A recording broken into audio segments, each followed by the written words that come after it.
Halo semuanya, perkenalkan nama saya Ersada Nugroho, NPM saya 2212110060. Di video kali ini, saya akan membahas tuntas strategi pemasaran salah satu brand fashion terbesar di dunia, yaitu Uniqlo. Mulai dari rencana pemasaran, analisis pasar, SPT, hingga bagaimana mereka mengukur dan mengevaluasi kinerja pemasarannya. Yuk langsung saja kita mulai. Uniqlo adalah merek pakaian global asal Jepang yang dikenal dengan desain simpel, bahan berkualitas, dan harga terjangkau. Berikut adalah pemasaran Uniqlo yang membuatnya terus berkembang di pasar global. Yang pertama ada rencana pemasaran Uniqlo. Uniqlo memiliki pendekatan pemasaran yang berfokus pada inovasi dan kebutuhan konsumen sehari-hari. Beberapa strategi utamanya adalah inovasi produk. Uniqlo menciptakan teknologi pakaian seperti high touch untuk cuaca dingin dan airsome untuk kenyamanan sehari-hari. Selanjutnya ada ekspansi global. Uniqlo membuka toko-toko di lokasi strategis seperti pusat perbelanjaan dan kota besar dunia. Selanjutnya ada pengalaman pelanggan. Toko Uniqlo didesain minimalis dan rapi, mempermudah konsumen untuk berbelanja dengan nyaman.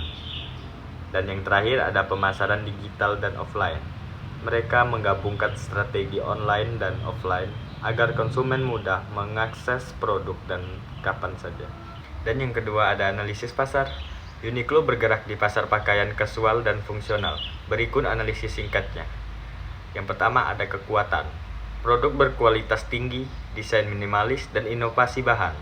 Selanjutnya ada kelemahan. Koleksi tidak terlalu mengikuti tren cepat atau fast fashion. Dan selanjutnya ada peluang. Meningkatnya minat konsumen pada pakaian yang nyaman dan tahan lama. Dan yang terakhir ada ancaman. Kompetitif ketat dari Zara dan H&M, serta brand lokal yang cepat beradaptasi dengan tren. Dan yang ketiga, pengukuran pasar. Uniqlo melakukan pengukuran pasar secara berkala seperti penjualan per wilayah dan kategori produk, feedback pelanggan dari toko dan online, traffic dan engagement digital di website serta media sosial. Dan ada market share dibanding pesaing di tiap negara. Data ini digunakan untuk melihat referensi konsumen dan menyesuaikan strategi pemasaran mereka. Selanjutnya yang keempat ada segmentasi targeting positioning atau STP. Yang pertama ada segmentasi. Uniqlo membagi pasar berdasarkan gaya hidup, bukan hanya usia atau jenis kelamin. Mereka fokus pada kebutuhan fungsional konsumen. Dan yang selanjutnya ada targeting. Menyasar masyarakat urban yang aktif mencari pakaian praktis, berkualitas, dan nyaman dipakai sehari-hari. Dan yang terakhir ada positioning. Uniqlo dikenal sebagai lifestyle brand, pakaian yang mendukung aktivitas harian, bukan hanya untuk bergaya tapi juga fungsional. Dan yang kelima ada kinerja pemasaran.